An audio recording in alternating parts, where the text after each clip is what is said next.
If you've tuned into this week's AutoEV expecting some kind of exclusive first drive of the new Vauxhall Corsa electric, prepare to be disappointed, because the observant amongst you will have noticed this is not the new facelifted Vauxhall Corsa. In fact, it's the old one. So why have we got it? Well, unbeknown to a lot of people, Vauxhall tweaked the Corsa last year in 2022. And I was keen to get the car back in just to see whether or not those little tweaks are going to make a good car into a great one. Except that between me booking it and it arriving, Vauxhall launched the facelifted car and didn't tell AutoEV. Still, never mind. I still thought rather than cancel it, it was worthwhile having the car here because remember the new car's not going to be available until the end of 2023. So if you walk into a Vauxhall showroom today, this is what you're going to buy. So have those little changes, as I say, turned what was a relatively good car into a great one. Welcome to this week's road test review. Welcome to the old Vauxhall Corsa. And as always, welcome to the completely up-to-date and out-of-touch AutoEV.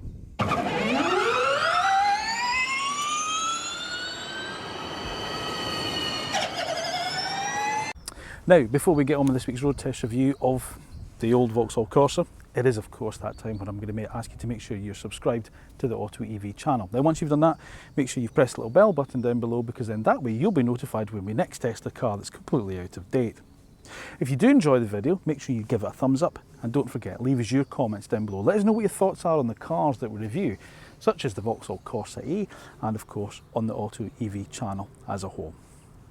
Now, we first drove the Corsa Electric, Corsa E, back in October 2020. And we thought it was a pretty decent little car, actually, even if it did sort of sit behind its Stellantis stablemate, the Peugeot E208, which it was based on, and fell a little bit behind the Renault Clio, which we still think, and well, back then and still do now, was a very good small electric car. But as I say, Vauxhall did a great job with the Corsa, considering at the time they had been sold off by GM and bought by Stellantis Group, and they just developed the car within 2 years. They completely started again and within 2 years gave us the Corsa. Now here we are almost 3 years later, and as I say, last year there was a little nip, a little tuck here just to improve efficiency, and the range went up a little bit. They changed some of the trim levels as well. So I did think it was quite important to have a revisit of the car, if you like, especially given the fact that small electric cars, small cars in general, seem to be falling well out of favour. Ford, as we know, are now discontinuing the Fiesta, but Vauxhall are firmly committed to the Corsa. In fact, when the next generation Corsa comes out, they're committing to the B segment supermini sector for a good few years to come, saying it's still a good bread and butter car for them. And here's the thing about the electric one. Last year in 2022, Vauxhall stopped production of the diesel Corsa because it was being outsold tenfold by the electric version. So all you can buy today is either a petrol Corsa or an electric one. There's no diesel version of it. Now that still only accounts for 14% of all Corsa sales, but even so, it does show that Vauxhall have got faith in this B sector supermini segment, especially when it comes to an electrified future, because the brand promises to be all electric by 2028. So don't write the little Corsa off just yet. So before we started on the road test review, what exactly are we looking at? Well, of course the Corsa is Vauxhall Supermini, competing in the B segment, as I say, against cars such as Renault's Clio, Ford's Fiesta and Peugeot, its Stellantis stablemates 208. Unlike previous generations, the new one is only available as a 5-door body style, and as I said, it's now only available with either a choice of petrol engine or all electric. There are 2 trim levels available in the electric model, with this one, the Ultimate, being the top trim. In terms of its battery, well, they haven't changed that from previous, and it is a familiar 50 kilowatt hour battery. However, they have changed the efficiency of the motor with some nip and tuck to the wheels and tyres, where it's now got an increased range to 222 miles on the WLTP range. And in terms of pricing, well, as I say, there is 2 models available, and it starts from just under £34,000 for the GS model, with this Ultimate model coming in at just over £37,000, which makes this quite expensive for a small 5-door super mini, even if one that does have electric drivetrain. But are you better off waiting for the facelifted car at the end of this year, or would you still be tempted by what Vauxhall are offering in the showrooms today? Well, the only way we're going to find that out is by putting it through another road test, and it's the road test that actual car buyers trust when it comes to choosing their next electric car, and that's the AutoEV one. Okay, styling wise, well, as I say, there's going to be a new car at the end of this year, so we're not going to spend too long going on through this because, as I say, we've been here before. Basically, the new car is going to have Vauxhall's front visor, effectively, like we've seen in the Mocha and the new Astra as well. And it does suit the Corsa quite well, I have to say. But this design was quite nice when it came out. The only thing I said about it at the time was they seem to have matured it a little bit. The Corsa was always, to me, a little kind of a cheeky little look about it. It had quite a kind of stylish, kind of cheeky young look about it. And when the new car came out back in 2020, it just seemed a little bit more grown up, like it might compete more with sort of like the Volkswagen Polo rather than say the Fiesta or the Peugeots and the Clios of the world. But still, it's very, very nice. You get the new ID LED Lux headlamps that are fitted on it, and of course your daytime running lights that we saw before. You've got this nice kind of chrome that goes through the front grille, and obviously you've got the Griffin badge there. The new one is all going to have blacked out badges on it. I've seen that, and it gets these new kind of blacked out badges, but this one gives it a little bit of a kind of bright work to the front, and I have to say, in this crimson red metallic, I think it's quite nice. You've got the option of the two-tone body style if you want, so you can have a contrasting black roof with the body colour, or you can have it all the one colour if you want. You still retain the grille from the petrol car, so a little bit like the Peugeot 208, you can't really tell that it's the electric model other than little e-badges on it. They don't smooth over the grille or anything, or change it at the front or anything like that. You've just still got the grille there, but your cooling's obviously now down at the bottom there. You got a little bit of LiDAR sensor in the front there, obviously for your distant guided cruise control, and there's this nice kind of crease in the middle of the bonnet. But as I say, it's a much more mature design than the Corsas of old, and as I say, if you look at it more along the lines of something more kind of competing with, say, the Volkswagen Polo, I think that's the sort of market they're trying to do. They're trying to make the Corsa just feel a bit more grown up. Now, round the side, as I say, the new car that's come at the end of this year, you're not going to really be able to tell. There'll be some new wheel designs, that's about it. These are 17-inch alloys on the car, and they're kind of aero styled. You've got these kind of little plastic caps in between the spokes to help air flow around. But 17-inch wheels that it sits on now. As I say, 5-door body shell only, so there's no 3-door Corsa available. You've got this nice kind of strong kind of shoulder line crease that runs into this rear wheel arch, this shoulder line here that goes into the rear lamp that I quite like, and then just down the side you've just got the little E badge on the B pillar, and that's it. That's the only way you can really tell this is the electric model. See, this particular one's fitted with the contrasting roof and mirrors, but you can have it all body colour if you want. But yeah, it's not going to set your pulses racing, but it's quite neat, and it's quite, yeah, as I say, kind of mature for its look, and considering it's a Corsa. And round the back, well, again, it's the same, exactly the same as before. Nice sort of like LED tail lights, no light bar, just normal kind of tail lamps. You get the big Griffin badge there with the boot release just underneath that. That's quite nice, and it positioned in a nice place. One thing I do like, I must admit, if you watched our DS3 road test a couple of weeks back, you'll notice that on the side bits I said I didn't like those kind of fake vents. Vauxhall have done better. They've put reflectors in there. That is a better solution to me. So the little plastic surrounds with the reflectors in there, that's a much better solution. That would have been nice on the DS3. Anyway, what else have you got? Well, nothing really. You got a Corsa, and then again the E badge there, roof spoiler at the top, high mounted brake light, rear wiper, and that's your lot. Okay, so styling wise, well, as I say, the new car that's coming out, as I say, you have to be aware of that. It is just a facelift. It's not an all-new Corsa that's coming. So whilst they've changed a lot to give you the new Corsa that's coming at the end of this year, it's still basically the same car that we're looking at here. They're going to be changes to the battery and the motor and some of the interior, but mostly the styling. But in terms of what the car is like, it's pretty much what you see here. What do you think of the styling of the Corsa? Do you have one of these, even a petrol one? What do you think about it? What made you buy it? Is it a car that you think, as I say, has grown up over the years from the previous generation Corsas? Is that what made you buy it? Maybe instead of, say, a Volkswagen Polo, do you prefer it to the Peugeot E208? As I say, it's Stellantis stablemate. Would you buy it over the Renault Zoe? As always, let us know in the comments down below your thoughts. So, no big changes back here either. Boot space, 311 litres, which is good for class, that's all right. Decent amount of space. But because obviously it's based on a combustion engine platform, there's no underfloor storage for cables. Instead, like the DS3, you get this natty bag where the cables have to store at the side. You do get the 60-40 split rear seat as well, so obviously that can be folded down and increase carrying capacity. But in fairness, it's not a bad boot size for this class of car. There's a bit of a drop down, so you've got a bit of a lip to lift things over. But you can actually get, if I do this right, the large AutoEV suitcase in like that, and the medium one in like that. And even with the cable bag there, there's still room down the side here. You probably wouldn't get one of the travel carry-on suitcases in, but you'd certainly get a rucksack or a soft bag down that side. So that's not bad actually, in fairness. I think that's quite a decent boot. See, the only thing you've got to be careful of, you've got to lift things over that kind of slightly higher sill. Rigid parcel shelf, which obviously you can take off, and that'll obviously increase your height, your boot space. But yeah, the only downside really back here is the fact that there's no cable storage underneath, and therefore you've got to carry around a separate bag for the cables.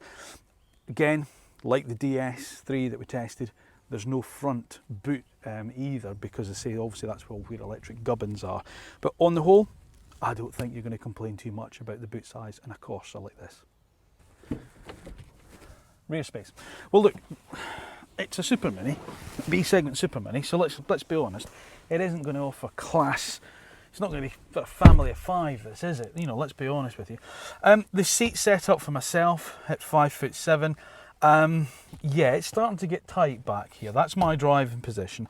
I can get my feet under the seat, in fairness, but knee room is at a premium now. So certainly nobody 6 foot could sit behind me, and I certainly couldn't sit behind a 6 foot driver. Headroom, well, there's actually okay headroom. I mean, it's starting to kind of come down at the side here, and like the DS, you've got head restraints you've got to put up, otherwise they'll dig into your back. 3 across, no, you're not going to get it, because again, it's a transmission tunnel, so no flat floor. And again, the same as the DS, it's this ISOFIX points are through these zips, so you've got to get them up before you can use that. There's no centre armrest. There's no centre armrest, so there's no load through, and there's no armrest to put your arms on. And there's no rear connectivity either, so there's no USB ports at the back here for charging up iPads or games consoles for the kids. Still, you're probably not going to be using it on long journeys with children, where they're going to be bored enough to flick to their iPad. Storage, well, it's all right. You've got the map pockets on the backs of the seats here, and you've got a small door bin there, which, will it take a water bottle? Let's have a quick look. Will it take it? Just. It will, oh gosh, I can't get it back out. It will just take my water bottle, no more. So yeah, it's compromised back here. But as I say, we are talking about a B segment super mini, so how much space do you want out of one of those? So, later this year, as I say, the facelifted car is coming out, and as well as new styling on the outside, there's going to be some changes to the inside. Although the basic dashboard architecture is going to remain as is. What you are going to have is a much larger infotainment screen, which is a bit slicker interface. It's also going to have wireless Apple CarPlay and Android Auto rather than wired ones. You're also going to have wireless charging for the mobile, which you don't have on this car as well. But in general terms, what you're seeing here is still what you're going to get. As I say, there might be a slight redesign to the steering wheel, but as I say, it's going to be focused more on the infotainment system, and it's going to be able to have over-the-air updates as well, which obviously this car can't. But it's this car we've got, so let's deal with this car. Right, so 2 trim levels, as I say. There's either the well, there's actually 3 in some respects, because there's the GS, then there's the Ultimate, which this one is, which is the range topper. But in between, there's an anniversary edition, which is based on the GS model, and it got a slightly different sort of like seat material to evoke memories of the original Nova SR, that kind of tartan seat material in the middle. This Ultimate trim gets this kind of leatherette style on the sort of like on the bolsters, and then this kind of sort of like almost kind of Alcantara like in the middle, which is okay. It's all right. It's up on the doors as well, and it kind of gives it a bit of a lift. Apologies if you can hear the fan, by the way. It's just I'm filming this on probably one of the hottest days of the year so far, and I'm sweating like a racehorse, if I'm honest with you. What do we think of the interior? Well, I'm not going to focus too much on this, because we've road tested the car before, and they haven't changed a lot since then. It's okay. That's where I'll leave it at. It's fairly slick, this infotainment system here. It's all right. You know, the navigation stuff, the standard integrated navigation is all right. You would probably just flip it on to Apple CarPlay or Android Auto, but as I say, it's got to be wired. That's the downside. And you then have, it doesn't take up the whole real estate of this screen. It's that centre section, even though the screen actually does go further out. Because what you then have here is your air conditioning controls as well, which I find really, really odd, because you've got physical controls down here. So why do you need them twice? Wouldn't it mean better just to make that the whole screen, as it were? And as I say, obviously I think the new car is effectively going to have that, but I just find that really, really odd that you've got climate settings in the screen as well as physical controls there. Jumping down to those physical controls, they're really good, they're really handy to have and use. Obviously you've got temperature, dual zone climate on this particular car. You've also got heated seats. Turn that down a tiny bit there, and then you've got some shortcut. You've got physical buttons for, say, the maximum defrost of the screen, the heated rear screen, your air recirc, and then your shortcut buttons for this screen here. So if you want car settings, you're pressing that one. If you want to go back to sort of like the apps, they're here, and you can just flick through them there. You want to look at your energy stats, there, Bluetooth navigation, and then your audio system. So yeah, so it's all very, very well and good. It just looks a bit basic, but the odd thing is, it's not really a basic car. As I say, this is the range-topping ultimate trim, which actually gets quite a lot of equipment. You've got auto lights, auto wipers, you've got lane keep assist, you've got lane departure warning, you've got blind spot monitoring, heated seats. As I say, there's Apple CarPlay and Android Auto, there's built-in nav, there's Bluetooth, you know, you've got all the controls on the steering wheel, you've got this kind of Alcantara seat trim. So it's not really a basic car, the Corsa, but it doesn't feel anything special, if that makes sense. Now, as I say, when we road tested the DS3 a few weeks back, I said to you, the use of the materials inside really made you feel you're sitting in something special. Now, when we start talking about price, you'll understand my beef with this. It's just here, it just doesn't feel like the money's worth. But as I say, all the equipment's there, but it just doesn't feel special enough. Everything's well built. The dashboard, you've got this nice kind of soft touch kind of rubber on the top. You've got this kind of graphite grey kind of veneer there on the dash and on tops of the doors. And as I say, everything feels well built. It just doesn't feel special. There's some hard plastics down here and on the tops of the doors as well. You've lost the pistol grip gear lever. That was the other thing they did in the little tweaks that they did last year. So you've now got like the Citroen EC4 and a couple of the other cars in the Stellantis group, this kind of toggle switch to go from reverse, neutral and drive, and then a button for park and then a button for your brake regen. So that's kind of opened up here, but again, you don't have the kind of console. It feels very open and very plain. And then this piano black plastic, I mean, it's scratched already, and my dislike for that nowadays. So yeah, I just wish there was a little bit more of a uplift almost, as I say, and I don't think the new one's going to be much different, in fairness. Storage, what's that like? Well, it's okay. You've got this bit part here, which you can obviously throw your cables for charging mobile or your mobile itself. That's going to become the wireless charging pad in the new car. Moving back, there's a little kind of trough there you can throw your keys into. There is enough space for big coffee flask and water bottle down there, so you get 2 cup holders. There's a tiny sort of although it's deep, it's not particularly wide, bit in there. You get a packet of Opal fruits in there, Starburst in there. It doesn't really come far enough forward to make it like a proper armrest. It'd be nice to see the ability maybe to slide that forward if you weren't using the cup holders, just to rest your arm on. Door bins, yep, they're all right. They're not lined though. Again, it's the usual stuff. Your keys will rattle around in them, but there's enough space in there for your sunglasses holders. There's also enough space in there for the coffee flask or a water bottle as well, so that's okay.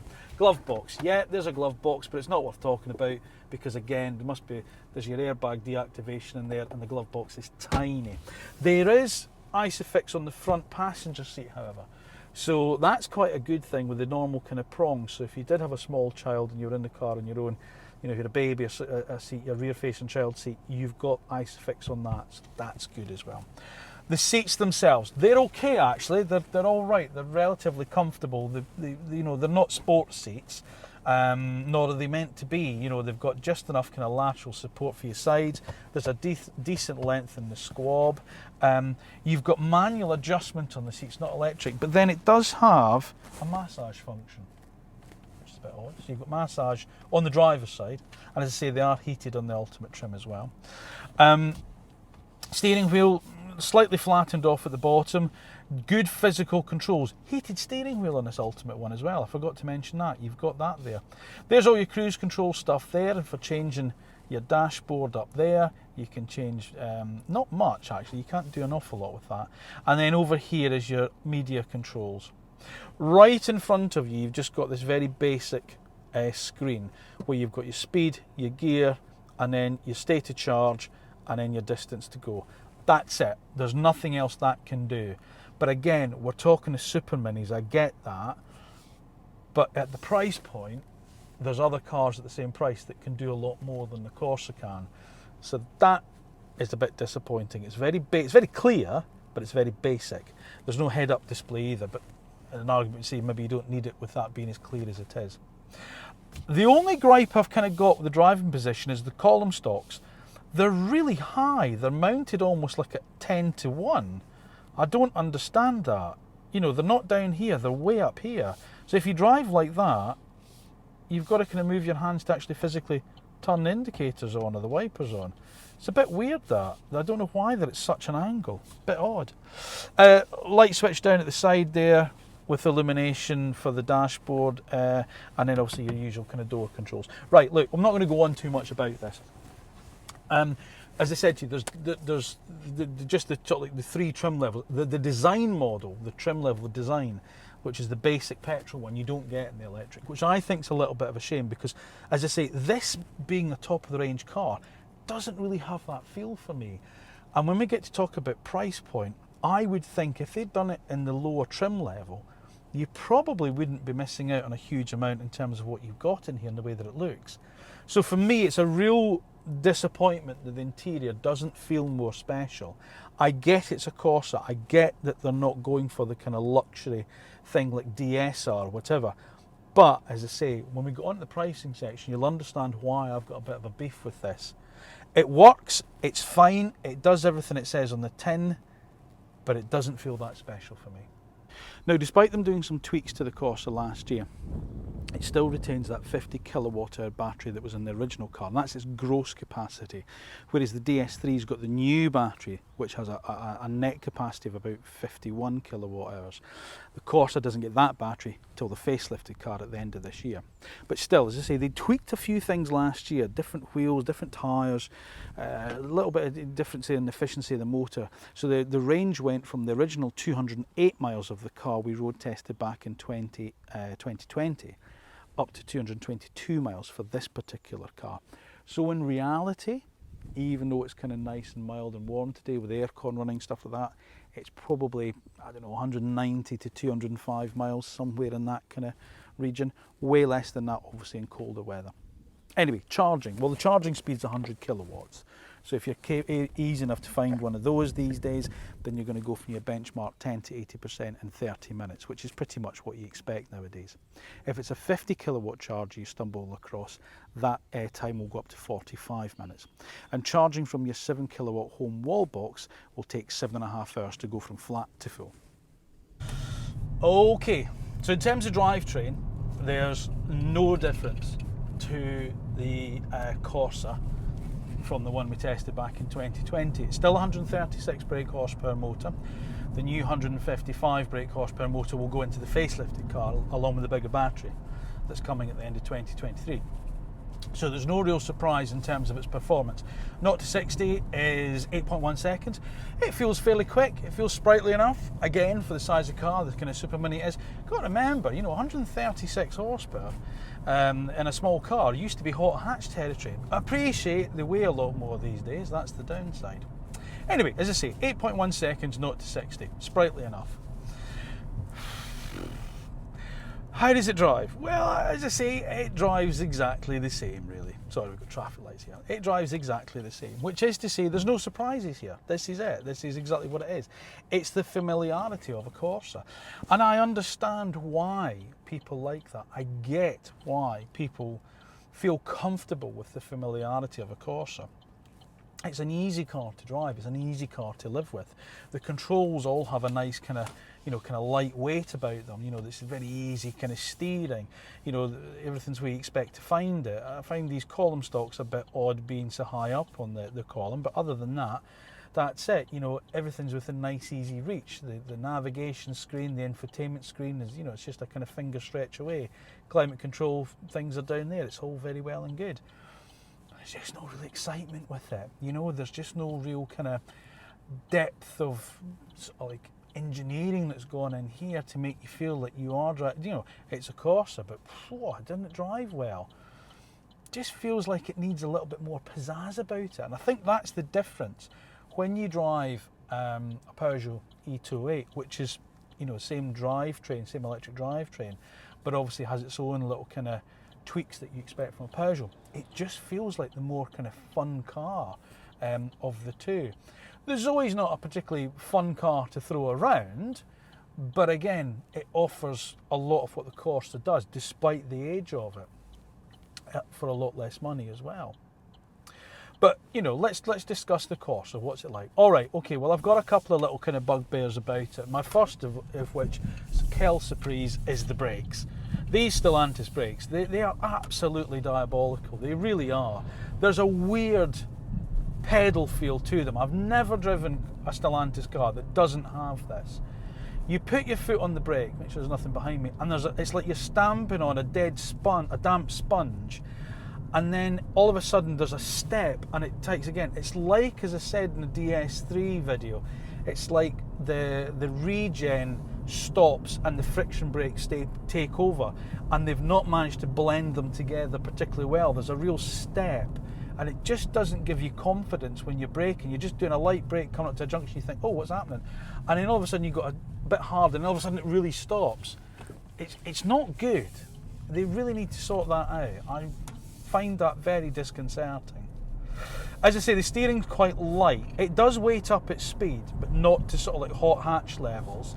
Again, you've got a communication in the sense that you know where the wheels are pointing, but they're not giving you a lot of other feedback in terms of the road surface or in terms of what where the tyres are doing with the road.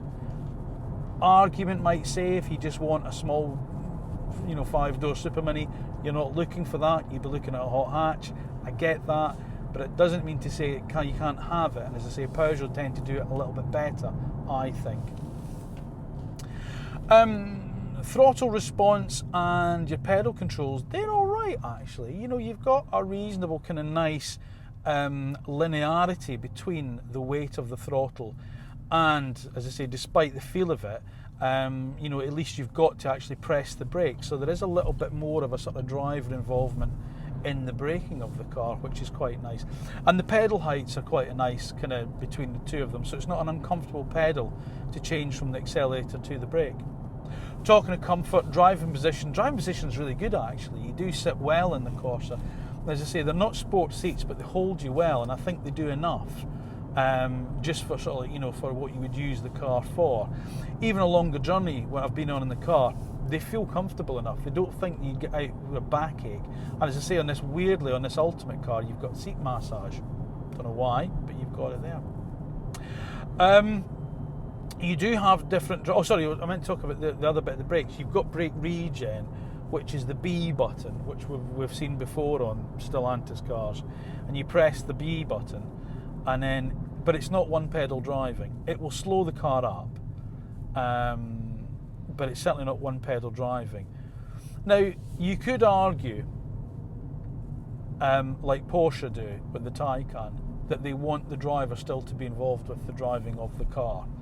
But I know a lot of EV drivers since I started doing this job, and a lot of people do like that one pedal driving. I personally prefer to do the braking. That's why I've got such a big problem with the pedal feel on the Stellantis cars, because I think, I agree with Porsche, that as a driver you need to do the driving, and I want the pedal to feel like I'm slowing the car down. But I do understand a lot of people like that regen. It's just a shame there isn't like 2 or 3 steps where you could really tailor it more to what you want as a driver. There we go. I'm sorry, I went off camber there. Right, so drive modes. Yeah, you got the 3 of them, usual suspects. Little button down here, you go into Eco, and that just kind of really dulls all the responses that you get from the throttle, and you've got to really push it hard to make the car move. Don't bother with that. Normal, which is pretty much what you will drive the car in 99% of the time, and as I say, it responds well in normal mode. There's nothing that you could feel that you feel shortchanged with in the normal mode. It responds to your input into the throttle. The steering is the steering. It's fine. It turns the wheels. It does okay. Flick it into sport mode and put your foot down. There's not a massive difference, and that's what I mean. Normal is 99% of your driving, so I'm not right sure it's a car that really needs the drive modes. I quite like Volvo and Polestar, the fact that they don't do the sort of like the different drive modes. We don't really get them in petrol cars or diesel cars, so why do we need them in EVs? I don't know. Anyway, they'll go back to normal. Other than that, it is a Corsa, which is to say it's a very easy car to drive. It's a very easy car to live with. I understand why people buy the Corsa in the numbers that they do. You know, if you just want a car as a tool, then, you know, there's not really a lot you can actually fault the car with. My gripe is, and we're going to come on to this in the pricing section, is the price that Vauxhall ask you to get into this electric Corsa. Now, as I said at the beginning of the video, Vauxhall last year dropped the diesel engine out of the Corsa because the electric was outselling it 10 to 1. So there obviously are people out there buying the electric Corsa. And if you're a fleet user as well, or you're giving them out as company cars, and a lot of companies did give Corsas as company cars, then obviously you've got the benefits, the taxational benefits of running an EV rather than an internal combustion engine car. So I can see why the electric will sell a lot more than, say, a diesel engine variant would, without doubt. But I say now you can only buy a petrol or an electric Corsa, that's it. But you can't get the electric in the base trim level. You've got to move up to the GS model, and I think that's a bit of a shame. I think, because I say the cabin's nice, I mean, it's all right, but it doesn't feel particularly premium in this car. You get in the DS3 that we had the other week, and yeah, that was, a chunky bit of change that DS Automobiles asked for that car. But when you sat inside it, you go, yeah, I can understand why it's this price. It feels really special in here.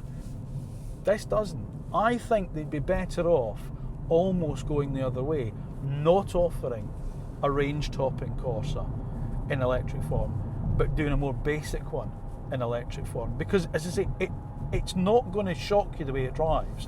It's not going to excite you either. So wouldn't you just be better off just having it as a little kind of basic runaround, a little Corsa? Like we used to have the Corsa Merit, Why can't we have that? The Merit E or something like that, the E-Merit. We used to call the diesel Merit the D-Merit, but then we realised that was a negative thing. I sold Vauxhalls in '95, hence the reason I'm telling you that story. Anyway, I digress. Yeah, look, it's all right. It's a Corsa. It's nice to drive. It's easy to drive. It's not exciting, however. There are better cars out there if you want excitement for this level of money. And I think that's where I've got a little bit of a beef with the car at. But on the whole, it's fine. Ride quality is all right. 17-inch wheels, standard across the Corsa electrics. The first time I drove the car 3 years ago, I seem to recall I had a bit of an issue with sort of like refinement and road noise. There was almost a little bit of a resonance coming from it, which I don't really see in this one. They have made changes to it, as I say, last year, in terms, and I think the wheels and tires are one of the things they did change. So I wonder if that's had an effect on it, whether, if they've changed brand of tyre. I'd need to look at that. Where there's less of a kind of, as I say, a resonance through the wheel arches. It's all right. It's not, sort of like the most refined car I've driven. We're not talking about a Lexus here. But you know, on a small EV, it's as good as a Zoe, I'd say. Yeah, I'd say it's as good as a Zoe. So yeah, it's all right. In terms of ride quality, as I say, for 17-inch wheels, again, it's all right. You can feel the road surfaces and the changes in road surfaces, and expansion joints and manhole covers. You can feel them, but not to a point where they're uncomfortable. You just know the suspension's doing stuff. So they make themselves known. They're not isolated from you. But as I say, they're certainly not uncomfortable. And that's what I'd say about that. So yeah, again, it's just all kind of middle of the road stuff. I just think for this price, is middle of the road good enough? Not sure it is. Now, I've been talking a lot about the price of this car since we started this video, and it is the one drawback with the Corsa Electric. Well, it's the main drawback with it, let's just say that. When we first road tested the car back in 2020, it had a starting price of £27,000. Now remember, obviously that's nearly 3 years ago, and of course the government grant for electric vehicles was in play then. It's not anymore. And that really has gone against Vauxhall in terms of the Corsa. But as I say, you're also, bear in mind, you don't have, as I say, that lead-in design trim level either. So you're effectively starting at the mid-trim level in the Corsa before you can get the electric one. And that's the GS model, and that's just under £34,000. If you want this Ultimate that I've got here with the metallic paint, I hope you're sitting down, it's £37,235 as tested. Now that's a lot of money, and as I say, the facelifted car may have an increase in price on that, obviously to offset new design and new tech and stuff like.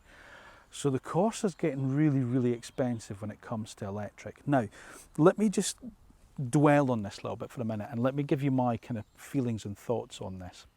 Vauxhall want to change the way people perceive them as a brand, and I think that's fine. They don't want to be perceived as a cheap brand anymore. They want to move away from discounting as well, which I'm all for. There should be pricing clarity when it comes to anything rather than big heavy discounts, because no, that doesn't do anybody any favours. However, £37,000. Now that's the same price as the Smart #1 that we road tested a few weeks back. You can buy a Kia Niro for that. You're probably going to be able to get a Hyundai Kona for that. You can certainly get the Renault Megane E-Tech for that, which is a whole class bigger than this. And it was our car of the year last year, and you know how much we love that car. There's an awful lot of cars you can buy at this price point. And below this price point, well, MG4, do we need to say any more than that? Not only is it the size of an Astra, but it drives well, it's sharp looking, and it has a great warranty. Or a Funky Cat. Yeah, all right, it's a bit of an unknown brand, and as I say, it's not the best car out there, and it's only got 199 mile range, but that's not that far off this. And that's a full £5,000 less than this car, and it's the same size as the MG4. So I think Vauxhall need to be really very careful how they really position the new Corsa when it comes out, because this is an expensive car for not really an awful lot. There are a lot other cars that you can buy for this money or even less that offer a lot more, and that's before we talk about Vauxhall coming with just a standard 3-year warranty. Now, in terms of competition for the Corsa, its main rival is going to be something like the Peugeot E28, which obviously is from the Stellantis group as well, and it uses the same sort of like underpinnings and mechanicals as the Corsa. And of course you've got that age-old rival, the Renault Zoe. It's old now, but it's still a really, really good car, and price is less than the Corsa, and it offers a much bigger range as well. Now, Ford obviously have decided that they're going to kill off the Fiesta, so there's not going to be a Fiesta electric coming in, but there is going to be a small kind of people carrier style thing that they're going to use as their lead-in EV to the model range now. So you might consider that as being a rival to the Corsa, but I'm not sure you would in some respects. The big problem Vauxhall have is competition that's coming from cars from the class above. Now, Price point, we've already discussed that, and the price of the Corsa means it draws it into line with cars that are much bigger and offer much better value for money in some respects. So we've got things such as last year's AutoEV Car of the Year, the Renault Megane E-Tech. That price point starts less than the cost of this car. You've also got the Aura Funky car. Now, okay, it's got a range of about 200 miles, and it's not everybody's cup of tea, and maybe a lot of people are a bit unfamiliar with the brand. But in some respects, at £32,000, it's the same in sort of like size as a Volkswagen ID3, certainly inside, gives that amount of practicality, and offers a huge amount of tech as well, and it's a huge amount less than the cost of this car. From within Stellantis Group, you've got the Citroën, the EC4 and the EC4X. They start at £32,000, £5,000 less than the cost of this Corsa. And it's the same battery, range and running gear that you get with the car. And of course, we haven't even talked about the big problem yet. Some of the Chinese manufacturers that are coming into the fray. BYD, now we know how good their Atto 3 is, their small crossover SUV. That's got a starting price at round about this. And we haven't even talked about MG yet. The MG4, which starts £10,000 less than the cost of this car if you were to go for the shorter range SE model. But you can still get the long range trophy at less cost than this car. And we know how good that car is. It's sharp to look at, offers good efficiency, it's great to drive, and it's got a brilliant warranty with it. So the question, and that's not, we haven't even talked about things such as the Smart #1 we drove the other week, which is the same price as this. Kia's Niro, which starts at the same price as this. Hyundai, before they brought the new Kona out, is probably going to start at this sort of price level. My question is, Vauxhall, how long can you go on asking this level of money for a small B-sctor supermini with a Corsa badge on it? So here's what we like and what we don't like about the Vauxhall Corsa Electric. We like it, well, it's a neat, if a little boring design. It's good build quality. It's relatively comfortable for a small B-sctor supermini. And it's an easy car to drive and to live with. We don't like, well, the facelifted car is along soon. Its dynamics are still behind class best. The brakes are still infuriating. And there's that lack of flair inside the cabin for the price. And of course, our main bugbear is that high price. You know, there's a part of me, I was even wondering whether or not I should bother doing this video. Because, as I say, when I booked this car, it was to see whether or not the Corsa had changed. And it does take a little while to get cars through with people's diaries being the way they are. And of course, in between me booking it and it arriving, Vauxhall showed the facelifted car. And I thought, well, am I really going to bother with it? But then I thought to myself, no, it's probably worth doing it, because I say, if you were to walk into a Vauxhall showroom today, this is what you'd buy, this is what you'd walk out with. And I wanted to see whether or not in the two and a half, nearly 3 years since we road tested the last car, we've seen a huge amount of competition come onto the marketplace. And I wanted to know whether the Corsa was still a relevant car today. Now, as I say, it's Britain's best-selling car. There's no getting away from that fact. This is what people are buying because it's Corsa, and it's, you know, there's a comfort in familiarity. But the problem is, familiarity can also breed contempt.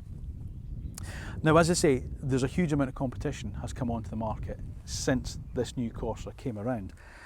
And at the price point, it's really, really struggling. It's not just struggling against its own stablemate in terms of its dynamics and the way it drives, such as the Peugeot E28.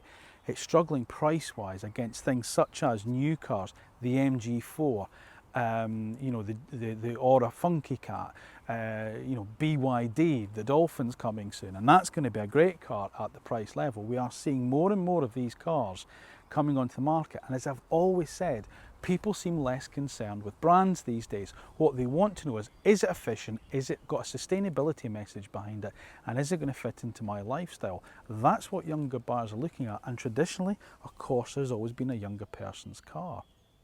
Now, I always do root for Vauxhall. I think they are a great brand, and I think that they are in a much better position in terms of a company as where they were under GM's ownership. And they have committed to being an EV-only brand by 2028.